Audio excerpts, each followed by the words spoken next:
जरा एक पल के लिए सोचिए, एक रास्ता है और उसी रास्ते पर आपकी किस्मत रखी हुई है, सोने से लबालब भरा एक मटका। पर क्या हो अगर ठीक उस मटके तक पहुंचने से पहले आप अपनी आंखें बंद करने का फैसला कर लें? हम सबके साथ कभी ना कभी ऐसा होता है ना? ऐसा लगता है कि कोई बहुत बड़ा मौका, कोई बड़ी कामयाबी हमारे बिल्कुल पास से गुजर गई और हमें भनक तक नहीं लगी। आज की ये कहानी शायद आपको इसी सवाल का जवाब दे दे। तो चलिए कहानी की शुरुआत करते हैं स्वर्ग से, जहां देवी पार्वती और भगवान शिव के बीच एक बहुत ही दिलचस्प बातचीत हो रही है। देखिए, धरती पर एक आदमी था, बहुत गरीब, लेकिन उसकी भक्ति में कोई कमी नहीं थी। वो शिव का बहुत बड़ा भक्त था। उसकी ये हालत देखकर ना देवी पार्वती का दिल पिघल गया। उन्होंने शिवजी से कहा, प्रभु, ये आपका इतना बड़ा भक्त है, आप इसकी मदद क्यों नहीं करते? अब शिवजी का जो जवाब था ना, वो बहुत गहरा था, बड़ा रहस्यमयी। उन्होंने कहा, पार्वती, समस्या ये नहीं है कि मैं देना नहीं चाहता, समस्या ये है कि वो लेने के लिए तैयार ही नहीं है। शिव जी के यही शब्द इस पूरी कहानी का सार हैं। मैं तो देने के लिए तैयार हूं, पर वो पाने के लिए तैयार नहीं है। चलिए अब देखते हैं कि उनके इन शब्दों का आखिर मतलब क्या था। तो पार्वती जी के बार बार कहने पर शिव जी ने कहा, ठीक है, चलो एक परीक्षा लेते हैं, एक ऐसा टेस्ट जिससे ये साफ हो जाएगा कि वो भक्त सच में कुछ पाने के लिए, कुछ रिसीव करने के लिए तैयार है भी या नहीं। और शिव जी ने क्या किया? उन्होंने सोने के सिक्कों से भरा हुआ एक बड़ा सा मटका लिया और उसे उस भक्त के रोज के आने जाने वाले रास्ते के ठीक बीचों बीच रख दिया। मतलब ऐसी जगह कि उसे नजरअंदाज करना नामुमकिन था। अब देखिए, उस दिन जब वो भक्त अपने काम पर जा रहा था हमेशा की तरह, तो अचानक उसके मन में एक बड़ा अजीब सा ख्याल आया। वो खुद से कहने लगा, वाह, मैं कितना खुशकिस्मत हूं कि मेरे पास आंखें हैं, मैं सब कुछ देख सकता हूं।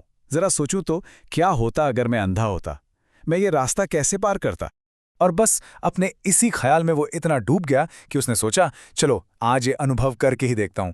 और उसने कसकर अपनी आंखें बंद कर ली और एक अंधे व्यक्ति की तरह अंदाजे से आगे चलने की कोशिश करने लगा। और दोस्तों, यहीं पे कहानी का सबसे बड़ा और सबसे दुखद मोड़ आता है। उसके अपने ही विचारों ने, एक पल के ख्याल ने उसे सच में अंधा बना दिया। आंखें बंद होने की वजह से वो अपनी किस्मत सोने से भरे उस मटके के ठीक ऊपर से निकल गया। उससे ठोकर भी लगे, पर उसे लगा कोई पत्थर होगा। उसे पता तक नहीं चला कि वो क्या छोड़कर आगे बढ़ गया है। और थोड़ा आगे जाकर उसने अपनी आंखें खोली और महादेव को धन्यवाद दिया कि उसकी आंखें सलामत हैं। ये सब देखकर पार्वती हैरान रह गईं। तब शिवजी ने उन्हें समझाया, पार्वती, मैं उसे कैसे कुछ दे सकता हूं जो खुद अपनी मर्जी से आंखें बंद करके चलना चाहता है।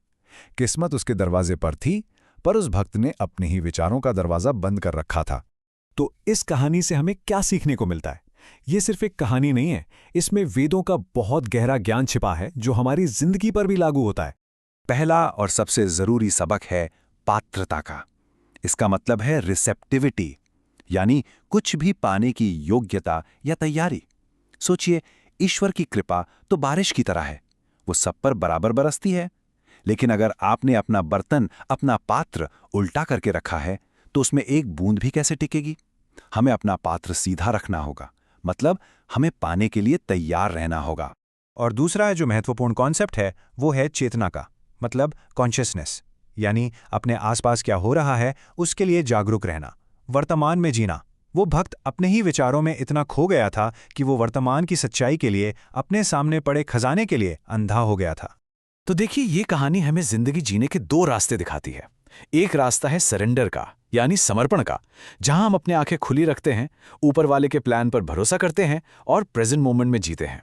और दूसरा रास्ता है स्ट्रगल का, यानी संघर्ष का, जहां हम अपने ही विचारों में आंखें बंद कर लेते हैं, हर चीज का जरूरत से ज्यादा विश्लेषण करते हैं और भविष्य की चिंताओं को रोल प्ले करते रहते हैं, ठीक उस भक्त की तरह।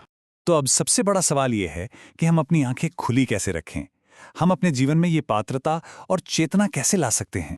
यहां 3 बहुत ही आसान से कदम है। पहला, स्टॉप अज्यूमिंग। ये पहले से मानकर चलना बंद कर दीजिए कि आपका दिन कैसा जाएगा।